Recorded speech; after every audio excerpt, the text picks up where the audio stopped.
गौ सेवा या गौ पूजन राष्ट्र का परम धर्म है और इनकी सेवा करना 33 कोटि देवी देवताओं की सेवा करने के समान है। गौ सेवा एक प्रतीक है कि ये बीजेपी का एजेंडा है। पूरी तरह से हमारे सनातनी आस्था का विषय है। क्या बात। और आस्था को राजनीति से नहीं जोड़ते। गौ सेवा ही क्यों, इतने सारे पशु हैं। ईंटों का निर्माण हो रहा है गोबर के जरिए। हम जिन मकानों में बैठते हैं, जिन फ्लैटों में रहते हैं, वहाँ टाइल्स गोबर से बने हुए आ रहे हैं। गोबर से खाद, बायो फर्टिलाइजर, गोमूत्र से दवा। क्या आप मानते हैं इससे भारतीय ग्रामीण अर्थव्यवस्था में बड़ा बदलाव आ सकता है? आज अमेजन और फ्लिपकार्ट के जरिए भी इन चीज़ों का व्यवसायीकरण दिखाई दे रहा है। इस समृद्धि की ओर है कि हमारे यहाँ से राखियाँ जो है एक्सपोर्ट हो रही है, गोबर की बनी हुई राखियाँ। रांची एक ऐसा जगह था कि इससे भी ज़्यादा बारिश हुआ करती थी, जो हमने कंक्रीट का जाल बिछाना शुरू किया और उसमें नालियों को भी नहीं बख्शा। आप हरमू नदी को देख लीजिए, नाला में परिवर्तित कर दिया। सबने अपने अपने काम से पल्ला झाड़ा, जिसका नतीजा आज ये हो गया है कि आज ये शहर वाटर लॉगिंग का शिकार है। देश के 40% माइंस और मिनरल्स का भंडारण यहाँ है। 3 किलोमीटर के रेडियस में मेरे गांव में पानी पीने के लिए सिर्फ एक चापाकल है।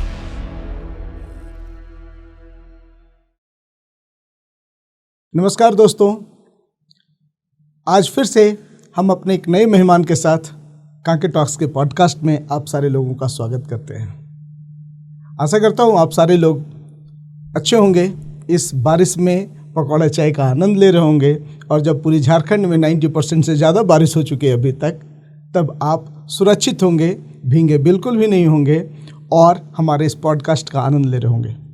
आज हम बात कर रहे होंगे अपनी सबसे प्रिय माता गौ माता के बारे में।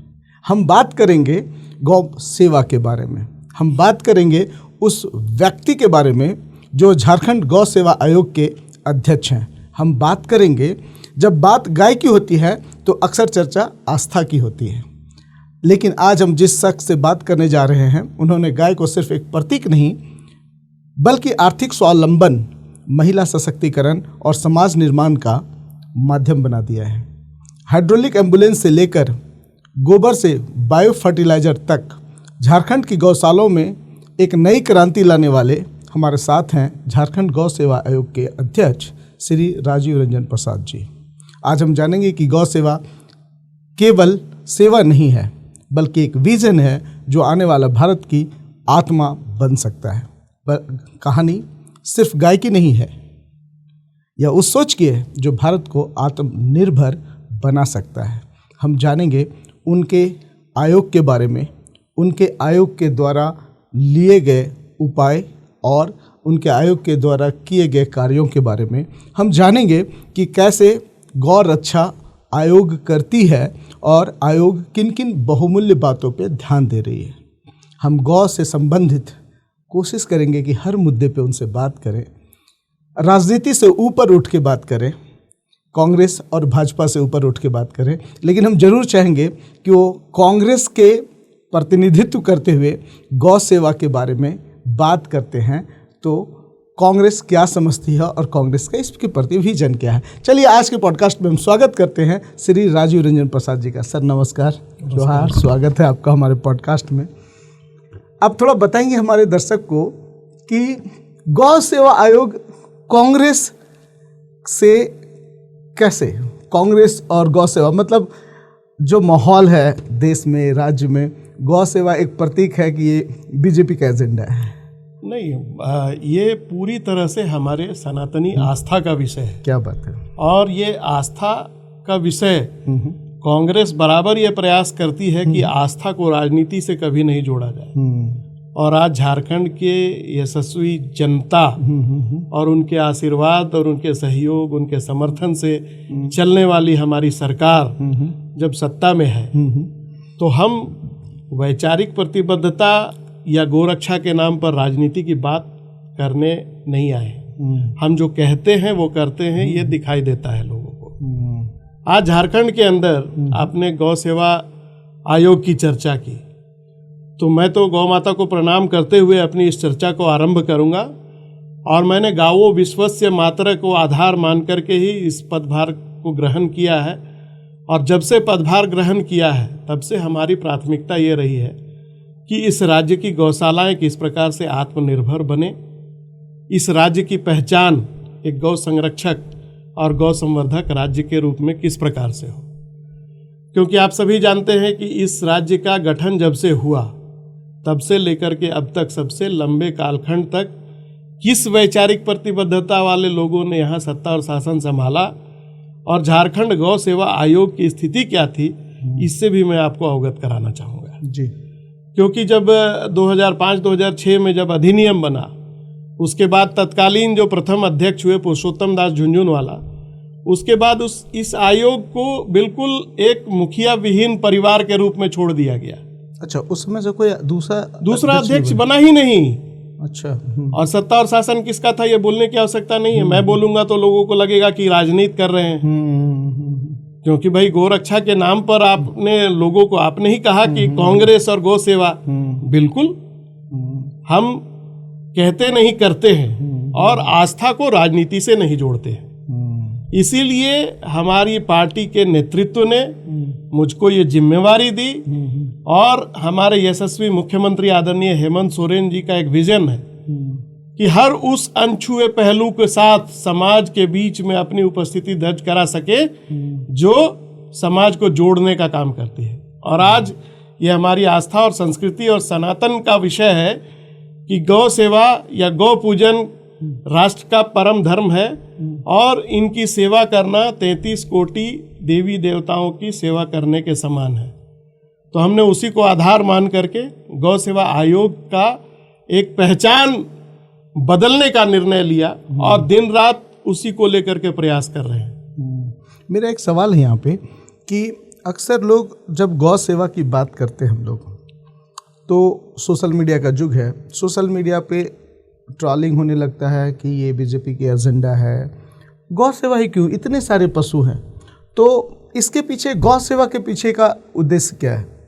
नहीं, गौ सेवा के पीछे का उद्देश्य नहीं है। मैंने कहा कि ये हमारे मूल धार्मिक, आध्यात्मिक और सांस्कृतिक धरोहर के रूप में हम इसको मानते हैं। गाय की पूजा करने को लेकर के, और इसको विकास का आधार माना जा सकता है।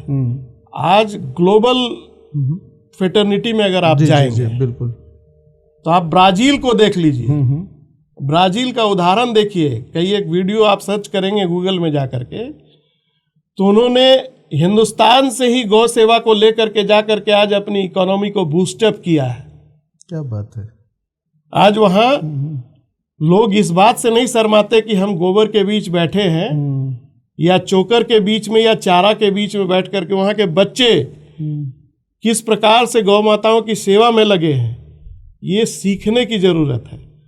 वही तो है कि भारतीय संस्कृति इतनी सुदृढ़ है और इतनी पुरानी संस्कृति है, हम सिर्फ इसको राजनीतिक परिदृश्य से निकाल करके अगर वास्तव में इससे काम करना शुरू करें तो निश्चित रूप से ये हमारी समृद्धि, हमारी सकल आय वृद्धि, हमारी पहचान, इन सारे विषयों को लेकर के हम एक अलग पहचान अपने राज्य की, अपने शहर की, अपने देश की, पूरे वैश्विक स्तर पर कर सकते हैं। इसीलिए मैंने जो लाइन कही, गावो विश्वस्य मातरः, यानी हम राष्ट्र माता ही नहीं, हम विश्व माता के रूप में गौ माता की पूजन करना हमको चाहिए और गौ माता की सेवा करना चाहिए।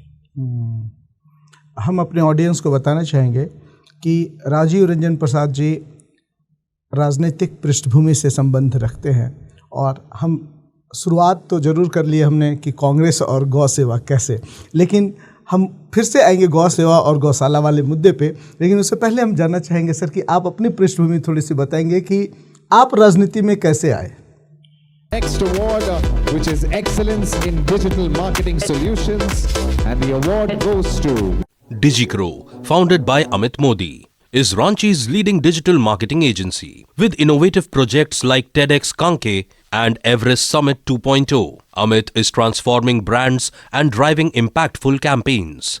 As the host of Kanke Talks, he fosters powerful conversations from Jharkhand and beyond. DigiCrow is your trusted partner in digital growth and meaningful connections. देखिए, निश्चित रूप से बहुत अच्छा सवाल है।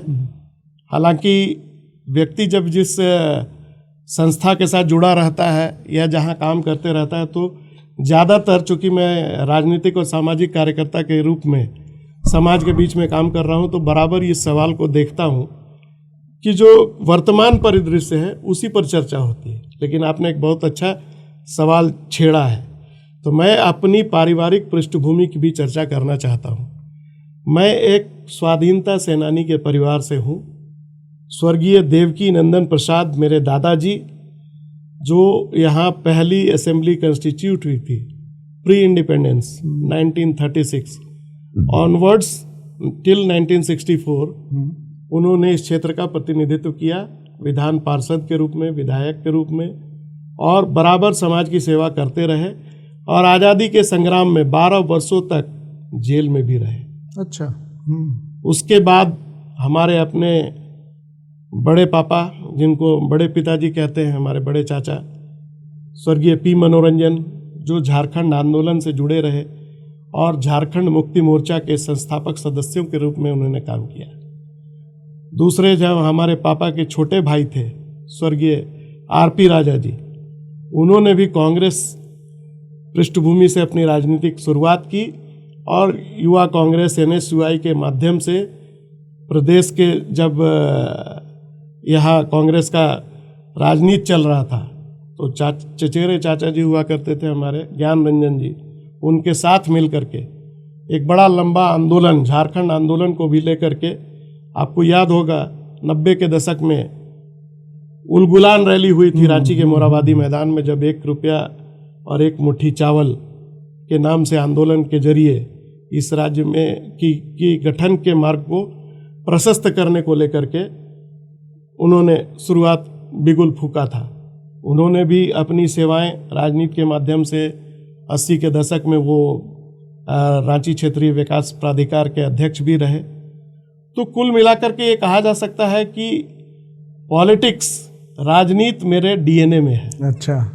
और जब मैंने अपनी शिक्षा समाप्त करने के उपरांत अपने कैरियर की ओर मुख मोड़ा, तो निश्चित रूप से काफ़ी दिनों तक मैंने मार्केटिंग के क्षेत्र में, चूँकि आज प्रबंधन का युग है, मैंने व्यवसायिक दृष्टिकोण से ही लेकर अर्थोपार्जन को लेकर के नौकरी भी की। लेकिन कहीं ना कहीं इस प्रकार से चीज़ें बदलती गईं कि फिर से वही एक होता है ना, DNA ने फिर उफान मारा, तो मैंने नौकरी को तिलांजलि देते हुए अपना व्यवसाय शुरू करते हुए राजनीति के क्षेत्र में, चूँकि बचपन से ही आदत रही थी, एक लीडरशिप क्वालिटी रहती है जिसको लेकर के मैं सामाजिक संगठनों में भी काम करता रहा और शिल्पी से जुड़ा, मारतंड नामक संस्था बनाई जो लगातार युवाओं के बीच में खेल के माध्यम से, शिक्षा के माध्यम से, पठन पाठन के चीज़ों को लेकर के समाज के बीच में कार्यरत रही। ऐसे करते करते जब जुड़ाव हुआ तो कांग्रेस से मैंने अपनी राजनीतिक यात्रा शुरू की और वहाँ से होते हुए आज यहाँ तक पहुँचा हूँ। निश्चित रूप से कई पड़ाव आए और उसमें बोलने में भी कोई गुरेज नहीं करता हूँ। वैचारिक प्रतिबद्धताओं का भी बदलाव हुआ, लेकिन वापस अपने ही घर में आकर के आज लगभग 13-14 वर्षों से समाज की सेवा में भी लगा हुआ हूँ। इसके अलावा रांची शहर में जो भी धार्मिक आयोजन हुआ करते हैं उनके साथ बढ़ चढ़ करके हिस्सेदारी होती है। अभी आ रहा है मेरा एक उत्सव जिसको मैंने यहाँ पर एक लोगों ने इवेंट के रूप में देखा है और महाराष्ट्र में बहुत प्रचलित है, दही हांडी प्रतियोगिता। अच्छा। तो रांची के मोराबादी मैदान का जो आयोजन होता है उसका संस्थापक, संरक्षक, अध्यक्ष जो कहिए, वो मैं ही हूँ। अच्छा। फिरायालाल पर संजय सेठ जी किया करते थे और मैंने 9 वर्ष पहले इसको शुरुआत किया रांची के मोराबादी मैदान में। चूंकि ज़्यादा से ज़्यादा लोगों की उपस्थिति हो, एक पारिवारिक माहौल में लोग बैठ करके इस प्रकार के उत्सवों को आनंद के साथ देख सके और धार्मिक, सांस्कृतिक जुड़ाव तो होता ही है, इस माध्यम से भी लोगों से जुड़ने का अवसर मिलता है। महानगर दुर्गा पूजा समिति, ऐसे कई संस्था हैं जिनके साथ अपना जुड़ाव रहा। करते करते अपनी एक सामाजिक और राजनीतिक यात्रा के रूप में आज इस पड़ाव पर हूँ कि आज वही कहा जाता है कि प्रकृति और प्रवृत्ति अपने पास बुला लेती है, तो आज उनका ही आशीर्वाद है कि जब मैं मथुरा में प्रेम मंदिर में दर्शन करने को गया था तो मुझे मालूम हुआ कि इस प्रकार की अधिसूचना जारी हुई है कि मुझे इस राज्य के गौ सेवा आयोग का अध्यक्ष बनाया गया है। तो वहीं से गौ सेवा की इस यात्रा के साथ मैं अपने आप को जोड़ पाया और अब जो काम कर रहा हूँ वो बिल्कुल इससे से ज़्यादा लोगों को जोड़ने के प्रयास से काम कर रहा हूँ और साथ ही साथ लोगों का रुझान, विशेषकर आने वाली पीढ़ियों का रुझान इस पर किस प्रकार से कायम हो सके, उन विषयों को लेकर के काम कर रहा हूँ। अभी एक बात मैं जानना चाहूँगा, पहले गौशाला और गौ सेवा और इन चीज़ों पे आने से पहले एक और चीज़ कि अक्सर जो बच्चे क्लास में बदमाश होते थे उनको मॉनिटर बना दिया जाता था। आप अपने स्कूल डेज के बारे में थोड़ा बताएंगे? केंद्रीय विद्यालय के आप विद्यार्थी रहे हैं, क्या आपका वहाँ पे कैसा आपकी भूमिका कैसी होती थी क्लास में? देखिए, निश्चित रूप से चूँकि आपने बिल्कुल ठीक कहा कि मॉनिटर वैसे ही विद्यार्थियों को बनाया जाता है और विडंबना ये है कि मैं भी बैक बेंचर हुआ करता था, लेकिन पढ़ाई में ठीक ठाक विद्यार्थी रहा। और जब मैंने समाजशास्त्र से ग्रेजुएशन की डिग्री ली तो अपने कॉलेज में, रांची कॉलेज जैसे लब्ध प्रतिष्ठित कॉलेज से का मैं विद्यार्थी रहा, उसके पहले केंद्रीय विद्यालय का छात्र रहा। तो मैंने अपने विश्वविद्यालय में तो प्रथम स्थान पाया ही, पूरे यूनिवर्सिटी में मैं 3rd टॉपर था। अरे वाह! और उस समय एक नया विषय आया था समाजशास्त्र, जिसको लेकर लोगों के बीच में कौतूहल भी था और मैंने भी कहा कि भाई मैं जिस प्रवृत्ति का हूँ तो मेरे लिए ये बड़ा उपयुक्त विषय है। तो उस विषय से और एक मैंने कहा ना कि पारिवारिक पृष्ठभूमि के कारण डीएनए में ही लीडरशिप था, तो वो चीज़ स्पष्टता अपने आप निखरती चली गई और उसी कारण से और बोलने की आदत जहाँ भी रहा मैं ज़्यादातर प्रवक्ता का दायित्व तो निभाया हूँ। लगभग 27-28 वर्षों तक मैंने वैचारिक प्रतिबद्धता के आधार पर अपने दल का प्रतिनिधित्व करते हुए पूरी ताकत के साथ, अपनी वैचारिक प्रतिबद्धता के साथ अपने संकल्पों को, पार्टी के संकल्पों को दोहराने का काम किया है, लोगों के बीच उन बातों को रखने का काम किया है। इसलिए आज भी आपके बीच बैठा हूँ तो उसी संकल्प के साथ बैठा हूँ। जो सवाल आपके थे कि कांग्रेस और गौ सेवा, तो मैंने बताया कि कांग्रेस एक ऐसी पार्टी है जो कभी भी राजनीति को आस्था या धर्म के साथ नहीं जोड़ती है। अगर हम भी वही करने लगे तो औरों में और हमारे में अंतर नहीं रह जाएगा। हम उस पे मुद्दे पे बात करेंगे, लेकिन उससे पहले और इंटरेस्टिंग मेरे लिए कुछ है कि रांची कॉलेज आपके समय में जब आप थे तो रांची कॉलेज का जो छवि था वो ये था कि वहाँ पे राजनीति ज़्यादा है। तो उस बारे में, उस दौर के बारे में बताएंगे कि वो रांची कॉलेज और अब जो बच्चे हैं क्या माहौल में फ़र्क है? वाकई अब परिदृश्य बदला है। अब प्रतिस्पर्धा बड़ी है पठन पाठन में भी। प्रारंभिक काल से ही विद्यालयों की हम चर्चा कर लें तो जब से सीबीएसई आईसीएसई का जोर बढ़ा और जो मार्क्स ऑब्टेन करने को लेकर के विद्यालयों में एक प्रतिस्पर्धा का वातावरण बढ़ा, तो वो चीज़ें निखर करके कॉलेजों में भी आई हैं और उसका अब दिखाई देता है। अब तो वो अलग यूनिवर्सिटी ही बदल गया। रांची कॉलेज तो अब रांची कॉलेज नहीं रहा, हो तो अलग यूनिवर्सिटी बन गया। श्यामा प्रसाद मुखर्जी यूनिवर्सिटी बन गया। अब तो वीर बुद्धू भगत यूनिवर्सिटी हो गया। हाँ, लेकिन वो बनने के बाद उनका नामकरण भी हुआ। लेकिन जो चीज़ें हैं आज भी जो रांची कॉलेज स्थान रखता था, देखिए कुछ ऐसे संस्थान हैं, चाहे हम केंद्रीय विद्यालय की चर्चा कर लें, चाहे रांची जिला स्कूल की चर्चा कर लें, चाहे रांची कॉलेज की चर्चा कर लें, तो वो पुरानी रांची जरूर याद आ जाती है। पुरानी कोई मेमोरी है, मेमोरेबल, जिसको आप चाहेंगे कि ऑडियंस के साथ शेयर करें? देखिए बिल्कुल पहले की रांची बहुत शांति प्रिय जगह हुआ करती थी, और हमको ये कहते हुए बड़ा हर्ष होता है, आनंद की अनुभूति होती है कि गर्मी के दिनों में खास करके लोग इसको समर कैपिटल बोलते थे। बिल्कुल। और वास्तव में हम भी शहंशाह की तरह सड़कों पर घूमा करते थे, और जो रिक्शा होता था ना, उसकी सवारी करना में एक अलग आनंद आता था।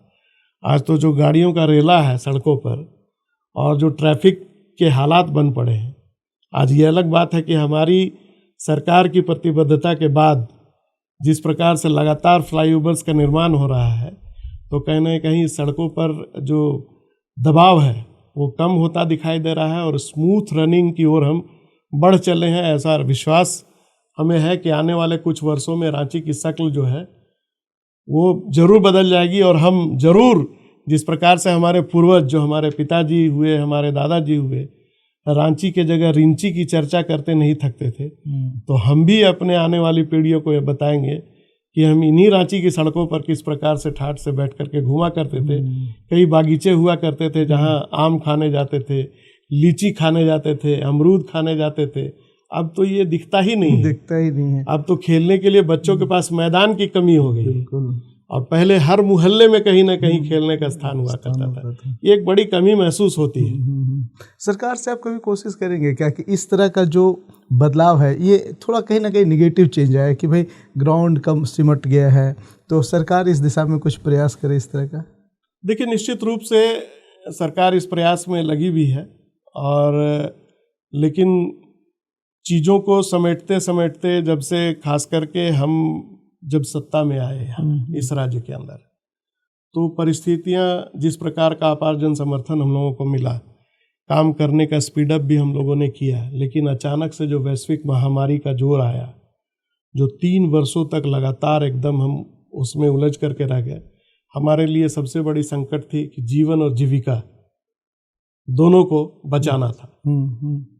तो इतने कुशल प्रबंधन के साथ माननीय मुख्यमंत्री हेमंत सोरेन जी के नेतृत्व में महागठबंधन की सरकार ने जो व्यवस्थाएं खड़ी की, उसको देश और दुनिया के लोगों ने सराहा। जबकि अन्य राज्यों में कई प्रकार की चीज़ें आई, आज ऑक्सीजन की ही चर्चा हम कर लें तो उस वैश्विक महामारी के दौर में भी ऑक्सीजन निर्माण करके झारखंड ही एक ऐसा राज्य था जो अन्य राज्यों की मदद कर पाया। और हमने अपने यहाँ के मजदूरों को, जिनको भगवान भरोसे लोगों ने छोड़ने का काम कर दिया, हवाई जहाज के जरिए जो हवाई चप्पल पहनने वाले लोग थे, उनको अपने घरों तक पहुंचाया, और सरकार की योजनाएं इस प्रकार से लाया गया धरातल पर तो उनको अपने यहाँ काम दिलाया जा सके। ऐसे कई योजनाएं बनी। उसके बाद सखी मंडल के द्वारा आपने देखा कि किस प्रकार से दीदी किचन के जरिए लोगों को भोजन भी परोसने का काम हुआ। थानों का एक शक्ल जो था उस समय बदला, जहाँ लोग जाने से डरते थे वहाँ खाने को जाने लगे, हर थाने में किचन चल रहा था।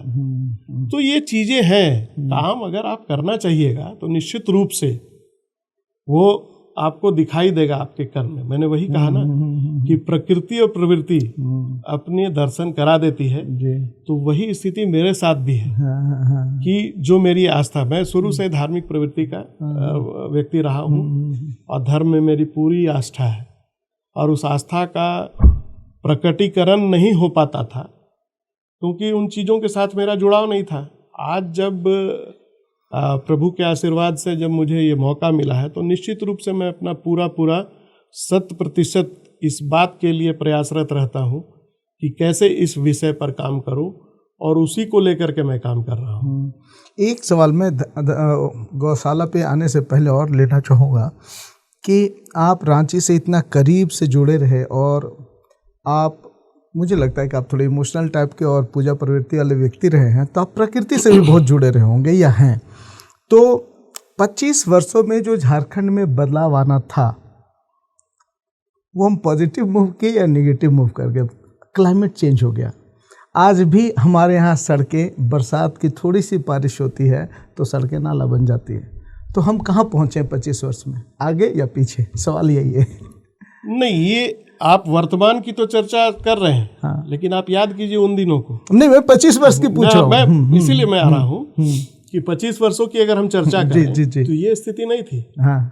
रांची एक ऐसा जगह था कि इससे भी ज्यादा बारिश हुआ करती थी, और वो बारिश का पानी जो था वो आधे घंटे में रफू चक्कर हो जाता था। आज क्या स्थिति? आज क्या है कि हम विकास के अंधे दौड़ में जो शामिल हुए, जो हमने कंक्रीट का जाल बिछाना शुरू किया और उसमें नालियों को भी नहीं बख्शा, और जिस प्रकार से ठेका पट्टे के चक्कर में हमने अपने शहर को, हमारे, मैं बोलने में गुरेज नहीं करूंगा, हमारे पूर्ववर्ती सरकार ने शहर सौंदर्यीकरण के नाम पर जिस प्रकार से इकोलॉजिकल बैलेंस को यहाँ बिगाड़ने का काम किया है, उसकी जितनी निंदा की जाए वो कम होगी। आप देखिए कि पूरे शहर के नाली को इन्होंने कंक्रीट का जाल बना दिया, जहां एक वाटर रिसोर्स जो रिचार्ज हुआ करता था, जो कि टोपोग्राफी को आपको समझना पड़ेगा। ये एक पठारी प्रदेश है और समुद्र तल से हम 2200 फीट ऊपर रहते हैं। यहाँ पर भी अगर वाटर रिचार्ज का भी, हमारा जो पठारी प्रदेश होने के कारण जो ग्राउंड वाटर रिचार्ज सिस्टम है वो पूरी तरह से कहीं कहीं पर सिमट करके रह गया है। हम इसको अन्य जिलों या अन्य राज्यों के साथ जोड़ नहीं सकते हैं। यहाँ पर ये बहुत ही गलत निर्णय हुआ था, चाहे वो रांची डिस्टिलरी हो, जिसको इन्होंने विकास के नाम पर पूरी तरह से बर्बाद कर दिया, उस इलाके का पूरा वाटर रिचार्ज सिस्टम को बर्बाद कर दिया। यहाँ बटन तालाब हो डोरंडा में, आपको चुटिया चले जाइए वहाँ का तालाब हो, हर जगह कंक्रीटीकरण करने का जो होड़ समाया ना, जो लोगों को ठेका में और ठेकेदारी में अपने लोगों को लाभ पहुंचाने के लिए इस प्रकार की योजनाओं का चयन हुआ। आप हरमू नदी को देख लीजिए, नाला में परिवर्तित कर दिया, करोड़ों रुपए आप खर्च कर दीजिए, लेकिन अगर आप इकोलॉजिकल बैलेंस के साथ खेलने का प्रयास करेंगे तो नतीजा यही होगा, है ना। ये शहर के सौंदर्यीकरण के नाम पर, विकास के नाम पर जो अंधी दौड़ है, जिस प्रकार से बिना सोचे समझे नक्शा निष्पादन करते हुए बड़ी बड़ी अट्टालिकाएं खड़ी की गई और उन जमीनों का भी कंक्रीटीकरण कर दिया गया जहां ग्राउंड वाटर रिचार्ज सिस्टम ही पूरी तरह से नष्ट हो गया। अब हम बाध्य करते हैं, नियम बनाए जाते हैं कि ग्राउंड वाटर रिचार्ज सिस्टम के लिए आपको सॉकपिट बनाना होगा, रेन वाटर हार्वेस्टिंग करनी होगी। भैया 1.5 कट्ठे में बना हुआ मकान कितना रेन वाटर हार्वेस्टिंग कर देगा? करेक्ट। जहां प्रकृति ने हमको दोनों हाथों से देने का काम किया था, उन चीजों को हमने पूरी तरह से बिगाड़ दिया। और हमारे जो नेतृत्वकर्ता, जो हमारे लंबरदार होते हैं ना, जब खुद संचालन कर रहे थे व्यवस्थाओं का, तब इन चीजों की ओर उनका ध्यान नहीं जाता था। लेकिन आज जब वाटर लॉगिंग का शिकार हो रहा है सर, तो बैठ करके प्रेस कॉन्फ्रेंस वही लोग करते हैं। ये विडंबना है। क्या आज विजन का कमी था? बिल्कुल विजन का कमी था। आज हमारे यहाँ सांसद महोदय हैं संजय सेठ जी, जो देश के रक्षा राज्य मंत्री हैं। मैं तो उस दिन देख रहा था कि डिस्टिलरी पूल में पूरा भाषण चल रहा है। हम बोले पहले ही तो शकल बिगाड़ चुके हैं, अब क्या करेंगे, कैसे करेंगे? हमारे सबसे लंबे कालखंड से चले आ रहे विधायक महोदय, जो कई पदों को सुशोभित करने वाले हैं, नगर विकास मंत्री थे, उन्हीं के कार्यकाल के दौरान ये नालियों का कंक्रीटीकरण हुआ। 1 इंच का जगह नहीं छोड़ा गया जहां से सड़कों पर बहने वाले पानी उन नालियों में प्रवेश कर सके। दूसरा, जन मानस में भी जो एक जन जागरण की कमी हम कहें कि लोगों को जितनी कम जगह, चूंकि जमीन जो है यहाँ बहुत मुश्किल से लोग ले पाते हैं, तो चाहते हैं कि हम इंच इंच का उपयोग कर लें, अपने रहने के लिए करें। और नतीजा ये होता है कि जो ड्रेनेज सिस्टम है वो पूरी तरह से प्रभावित हो जाता है। उन नालियों पर भी अतिक्रमण हो जाता है। जो एजेंसियां रहीं, उन एजेंसियों का भी अपना दायित्व, मैं किसी पर आरोप नहीं लगा रहा हूँ, लेकिन जिनके जिम्मे में ये काम था, सबने अपने अपने काम से पल्ला झाड़ा, जिसका नतीजा आज ये हो गया है कि आज ये शहर वाटर लॉगिंग का शिकार हो गया है। इस पर काम करने की जरूरत है। आरोप प्रत्यारोप का समय अब निकल गया है और निश्चित रूप से प्रशासन इसको लेकर के गंभीर है। आपने देखा कि कल ही मैंने देखा कि रांची के उपायुक्त महोदय ने जगह जगह इसको लेकर के पूरी टीम के साथ, नगर आयुक्त के साथ उन्होंने भ्रमण भी किया है। आगे आने वाले दिनों में निश्चित रूप से सरकार आपको इस विषय पर भी काम करती हुई दिखाई देगी। 25 वर्ष के बाद दिल दुखी होता है या खुश होता है झारखंड को बने हुए हुआ और हम कहाँ जहाँ पहुँचे हैं उस सफ़र तक का? नहीं, खुशी होती है, क्योंकि आज़ादी के 50 वर्ष तक के कालखंड में लड़ाई यही थी कि जो सिस्टम था, चूँकि प्रकृति ने रत्न गर्भा धरती हमको दी थी और दोनों हाथों से देने का काम किया था, नेचर के रूप में भी, माइंस एंड मिनरल्स के रूप में भी। देश के 40% माइंस और मिनरल्स का भंडारण यहाँ है, 42%। हाँ, 42%। उसको लेकर के पूरे देश के शक्ल हम बदल सकते थे, लेकिन अपने राज्य में हम नीति नियंता नहीं थे, लड़ाई वही थे। आज जिन्होंने आंदोलन की अगुवाई की, बहुत सारे लोग आज नहीं रहे। आज शिबू सोरेन जी भी बीमार हैं, विश्वम गुरु, पूरा झारखंड आज उनके स्वास्थ्य लाभ के लिए प्रार्थना कर रहा है। तो लड़ाई यही थी कि हमें अपने अधिकार और अपने विकास का निर्णय लेने का अधिकार मिल सके, और 2000 में झारखंड अलग हुआ और निश्चित रूप से सभी ने अपनी अपनी भूमिका अदा की है, कम या बेसी, कहीं ना कहीं कमियां जरूर रही, लेकिन झारखंड विकास किया है और हमें पूरी उम्मीद है कि आगे आने वाले दिनों में झारखंड की शक्ल और बदलेगी। सिर्फ और सिर्फ जो हमारे संसाधन है, जिसको लेकर के हम लगातार बोलते भी रहते हैं, जो इनजस्टिस यहाँ के लोगों के साथ, यहाँ के माइंस एंड मिनरल के साथ होता आया है, उसको किस प्रकार से दूर किया जा सके, उस पर स्पष्टवादिता एकदम बिल्कुल तरीके से होनी चाहिए। यहाँ के संसाधनों का उपयोग, यहाँ के संसाधनों का लाभ यहाँ के लोगों का अगर हम नहीं मिल पा रहा है, तो उसके पीछे जो नीतियाँ हैं वो कहीं ना कहीं आड़े रही। और जो हमारा क्लेम है, जो आज भी हम कहते हैं कि 1,36,000 करोड़ रुपए आज हमको अगर मिल जाए, तो निश्चित रूप से आज जो भी योजनाएं हम लेकर के आते हैं उसको लेकर के चर्चा होती है कि पैसा कहाँ से आएगा। नहीं, हम 1,36,000 करोड़ पे नहीं जाएंगे अभी। मैं एक बात कह रहा हूँ कि बात निकलती है तो दूर तक जाती है, उसी में मैं आपको उस ओर ले गया। तो खैर ये अपनी अपनी बने नजर और नजरिए का फर्क है। रफ्ता रफ्ता वक्त गुजरने दीजिए, तस्वीर अपने आप साफ होती चली जाएगी। 42% मिनरल कंट्रीब्यूशन होने के बाद भी हम पूरे कंट्री के जीडीपी का 8% कंट्रीब्यूशन करते हैं।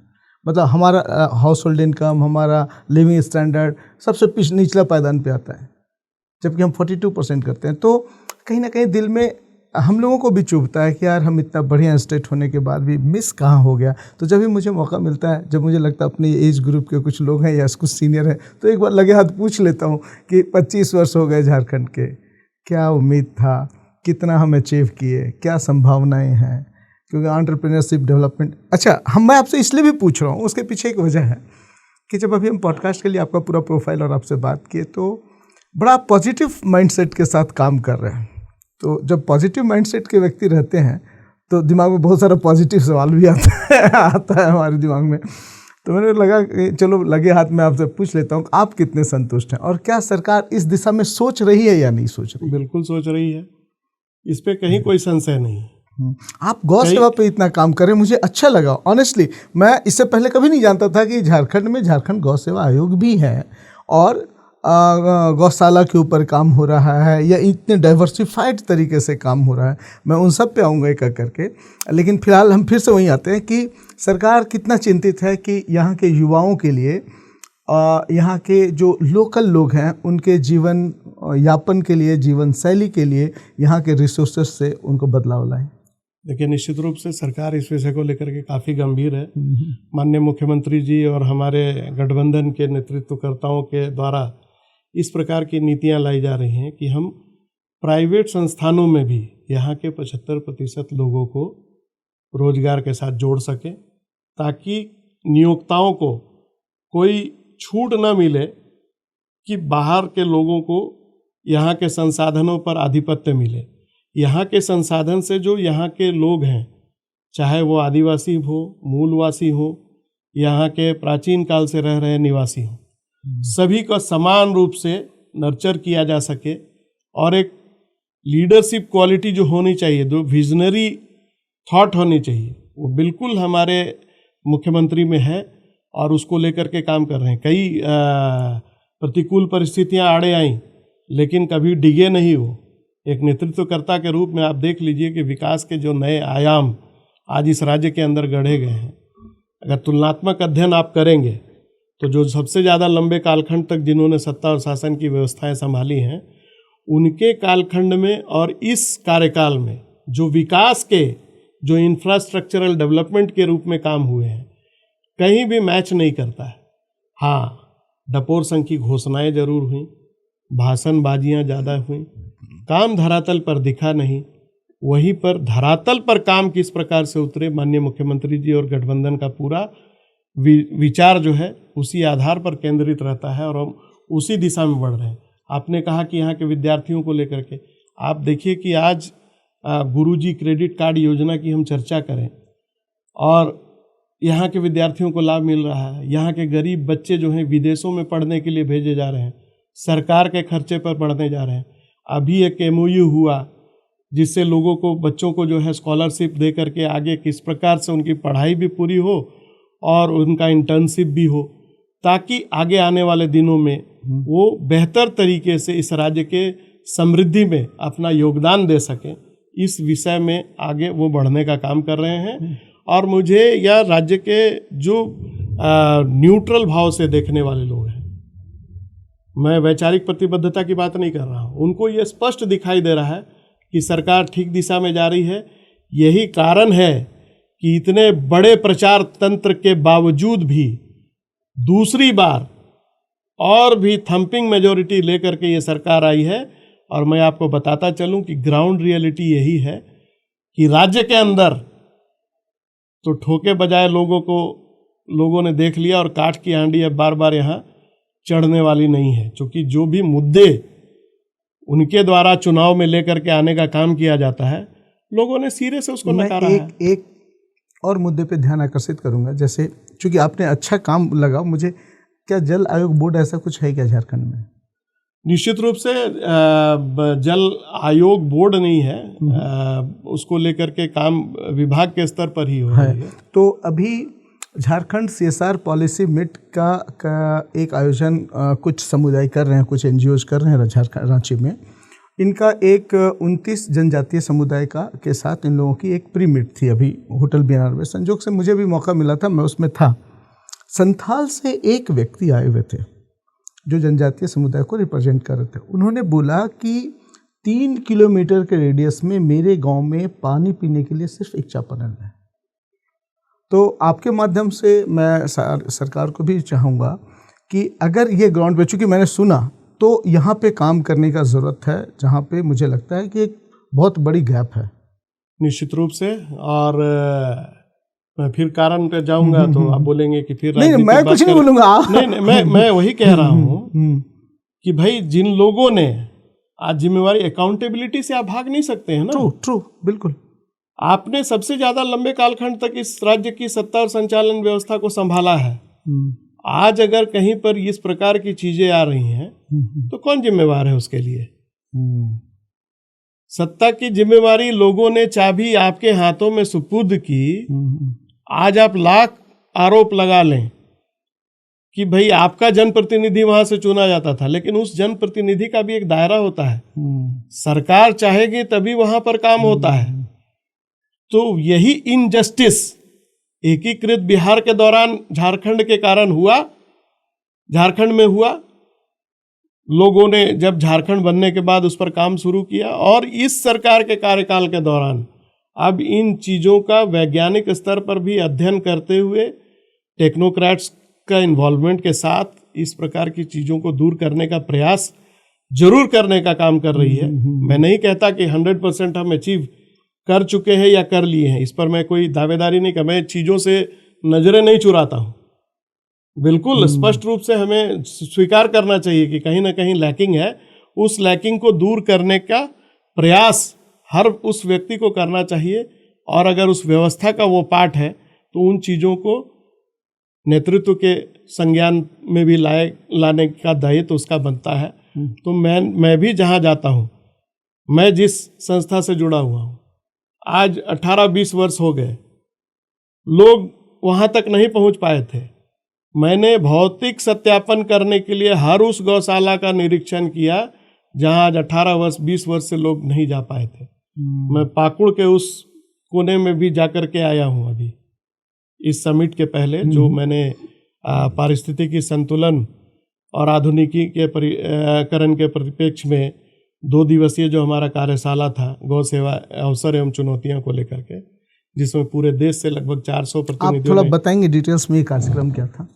निश्चित रूप से ये कहा जा सकता है कि ये अपने आप में एक अभिनव प्रयोग था। मैंने अपने भौतिक सत्यापन के काल दौरान ये पाया कि कहीं ना कहीं गैपिंग है। किस चीज में गैपिंग है? गौ सेवा को लेकर के, रुझान को रूप में लेकर के। एक तो अधिनियम के जानकारी के कारण नहीं, आपने ही कहा कि मुझे भी नहीं मालूम था कि इस प्रकार का कोई आयोग है। तो ये जिम्मेवारी भी किसकी होती थी? सत्ता और संचालन में जो लोग काम कर रहे थे, जो खुद को सबसे बड़ा झंडा बरदार भी बताते थे गौ रक्षा को लेकर के, उनकी जिम्मेवारी थी कि अगर इस अधिनियम को आपने यहाँ एक एक्ट को बनाया है, आयोग का गठन किया है, तो उसके द्वारा प्रदत्त शक्तियों के बारे में जनमानस को इस बात की जानकारी होनी चाहिए थी, वो उसको लेकर के काम करें। तो जब मैंने ये पाया कि कहीं ना कहीं हमें अगर आने वाली पीढ़ियों को इसके साथ जोड़ना है, या राज्य की समृद्धि में भी, राज्य की सकल आय वृद्धि में भी हमको अपने आप को जोड़ना है, या जो मूल काम है इसका, सिर्फ गौ सेवा जो है एक गौ सेवा नहीं है, हमारी आत्मनिर्भरता गौशालाएं को किस प्रकार से मिले, किस प्रकार से देसी गायों के नस्ल सुधार पर काम किया जा सके। जो A2 मिल्क की चर्चा होती है उस पर हम, चूँकि हमारे यहाँ की गायें बहुत छोटे साइज की होती हैं, लेकिन लोगों का रुझान क्या है ना कि एक है ना कौवा आया कान लेके चला गया, गीर साहिवाल इन चीज़ों के पीछे में या जर्सी गायों के पीछे में भागने में ज़्यादा हमने अपना लगा दिया। तो इन चीज़ों पर कभी काम नहीं हुआ। हमारे अपने यहाँ की ब्रीड जो है उसको तैयार करा करके उस पर किस प्रकार से पेटेंट कराने का काम किया जा सके। लेकिन मैं सौभाग्यशाली हूँ कि मेरे कार्यकाल के दौरान ही अभी यहाँ मेदनी कैटल का रजिस्ट्रेशन हो गया है, जिसकी जानकारी खुद देश स्तर से आए हुए कृषि वैज्ञानिकों और गौ सेवा के क्षेत्र में काम करने वाले लोगों ने इसी कार्यक्रम के दौरान कहा। तो मैंने प्रयास किया कि मैं 3 चीज़ों को एक साथ एक प्लेटफॉर्म पर लाके दूं। जो लोग इसकी जानकारी रखते हैं और जो गो उद्यमिता को लेकर के काम कर रहे हैं, यानी एंटरप्रेन्योरशिप के साथ जब तक हम इसको नहीं जोड़ेंगे तो आने वाली पीढ़ियां आकर्षित नहीं होंगी। आज गोबर के क्षेत्र में बहुत क्रांतिकारी परिवर्तन हुए हैं। हम छोटे से छोटे धार्मिक अनुष्ठान की चर्चा कर लें या पर्यावरण की सुरक्षा के दृष्टिकोण से चर्चा कर लें, हर जगह गौ प्रसंस्करण से बनने वाले चीज़ों की उपयोगिता बढ़ी है और पूरी दुनियावी बाजार में आज अमेजन और फ्लिपकार्ट के जरिए भी इन चीज़ों का व्यवसायीकरण दिखाई दे रहा है। आज हम अगर एक आप बताऊं कि गौरी गणेश की पूजा होती है, हमारे यहाँ सत्यनारायण स्वामी की भी अगर पूजा होती है तो पहले आप देखते थे कि पंडित जी आते थे, गोबर थोड़ा मंगाया जाता था, वहाँ पान के पत्ते पे रखकर गौरी गणेश की स्थापना होती थी, पूजा आरंभ होता था। तो आयोग के स्तर पर किसान परिवारों की समृद्धि को ध्यान में रखते हुए झारखंड गो ग्राम शक्ति कार्यक्रम लिया गया। हमने आयोग की बैठक में इस बात का निर्णय लिया कि हम किसानों की समृद्धि के साथ साथ महिलाओं को उनके हुनर का उपयोग भी उनके पारिवारिक आय वृद्धि और सामाजिक और राज्य के आय वृद्धि में भी किस प्रकार से हम उसको कोलैबोरेट करके आगे बढ़ें, ताकि एक सस्टेनेबल डेवलपमेंट किस प्रकार से इस राज्य का हो, उसको लेकर के हम आगे जाने का प्रयास करते हैं। तो आज हर जगह गंगा आरती का प्रचलन है। मैं चर्चा कर ले रहा हूँ कि लोग नदी तालाबों पर गंगा आरती करते हैं। कार्तिक के महीने में या जेठ महीने में अलग अलग, आप बड़े तालाब में चले जाए रांची में तो हर संडे को गंगा आरती होती है। तो बड़े तादाद में पुरुष और महिला, हमारे नौजवान भी आज इसकी ओर आकर्षित हो रहे हैं। तो जिन दीपों का उपयोग हम गंगा आरती के लिए करते हैं, उसको अगर हम बायोडिग्रेडेबल दीपक के रूप में परिवर्तित करके गंगा आरती करें तो हमारा धार्मिक अनुष्ठान भी संभव है और आरती करने के बाद उन दीपों को तालाब में प्रवाहित कर दें तो वहाँ पल रही मछलियों का चारा भी बन सकता है। आज पौधारोपण को लेकर के, पर्यावरण को लेकर के लोगों के बीच में छोटे छोटे किचन गार्डन, बालकोनी में लोग गमला लगाते हैं, तो उन गमलों को भी गोबर से बनाया जाता है और उन गमलों में छोटे छोटे पौधारोपण करके जब हम उसकी तैयारी करते हैं तो अगर वो बड़े हो जाते हैं, आपके पास जगह है, तो उन जमीनों में सीधे सीधे उसका रोपण कर दें तो बाद में वही गमले उसका खाद बन जाते हैं। साज सज्जा के सामान, आदि योगी की प्रतिमा, आज गिफ्टिंग का युग है, बढ़िया से पैकेटिंग करके अगर हम उसको तैयारी कर लें, बंधनवार है, दीपावली में अभी राखी आ रही है, आपको बताते हुए ये हर्ष हो रहा है कि जमशेदपुर का इलाका इन चीज़ों को लेकर के, हमारे झारखंड का अपना, वो इस समृद्धि की ओर है कि हमारे यहाँ से राखियाँ जो है एक्सपोर्ट हो रही हैं, गोबर की बनी हुई राखियाँ।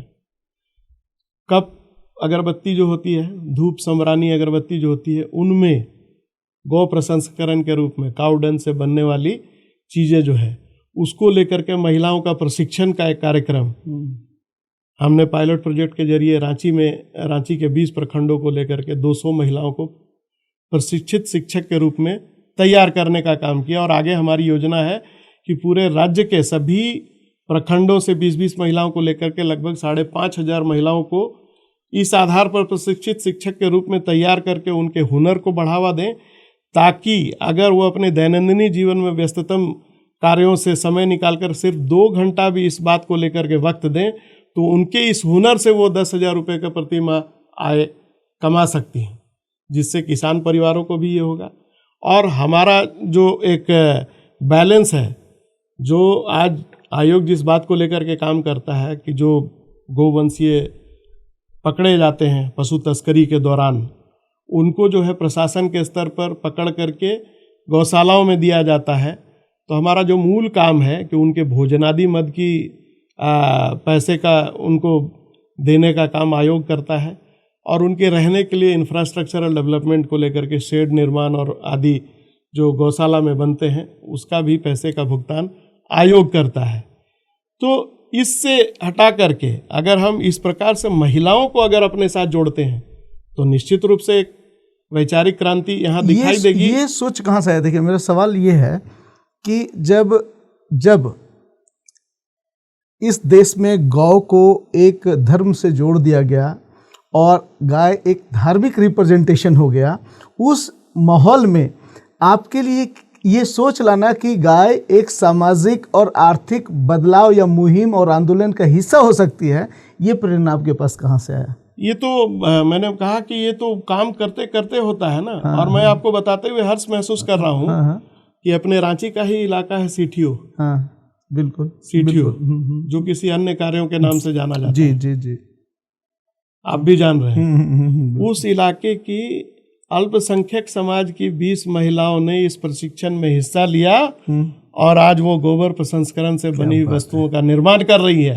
ये झारखंड गौ सेवा आयोग के प्रयासों का ही परिणाम है। बहुत सराहनीय। तो हम कभी किसी चीज को धार्मिक आधार पर बांट करके अगर कोई विकास की कल्पना करेंगे तो कहीं ना कहीं वो काम आकार नहीं लगेगा। आप देश की जनता से थोड़ा सा एक संवाद देंगे कि गाय को धर्म से जोड़ने के बजाय अगर हम लोग आर्थिक और सामाजिक आंदोलन में जोड़ दें तो क्या मुहिम ला सकते हैं, क्या बदलाव ला सकते हैं? देखिए, निश्चित रूप से आने वाले दिनों में जो हम सारे लोग बात करते हैं कि गाय हमारी राष्ट्र माता घोषित हो, मैं भी उस बात का पक्षधर रहा हूँ और गो प्रतिष्ठा आंदोलन भी इस देश के अंदर चल रहा है।